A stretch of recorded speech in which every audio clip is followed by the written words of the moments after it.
All right, Elon Musk is planning to charge new X users a small fee to enable posting on the social network and to curb the bot problem. All right, this is a bad one, guys. This is a bad one. We already have accounts, so we're good. He won't charge us. How big do you think this fee is going to be? Like, at least 25 cents. Yeah, I was gonna say something very small, like $1. I mean, in theory, it works, but people are gonna, just for the idea of it, are gonna be angry.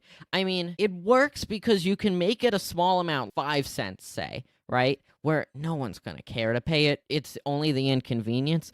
But when you're making, say, 1,000 bots, right? Or even more, big bots, batches of bots being released, I say like 1 million, that's gonna add up really quickly. So, I mean, it does work. The idea works. But I feel like just the inconvenience of having to enter a debit card for a 5-cent charge is kind of annoying. But if it's going to fix Twitter's bot problem, they're going to go with it. Elon Musk will say things and then sometimes never actually do it. We'll have to see. We'll keep you updated.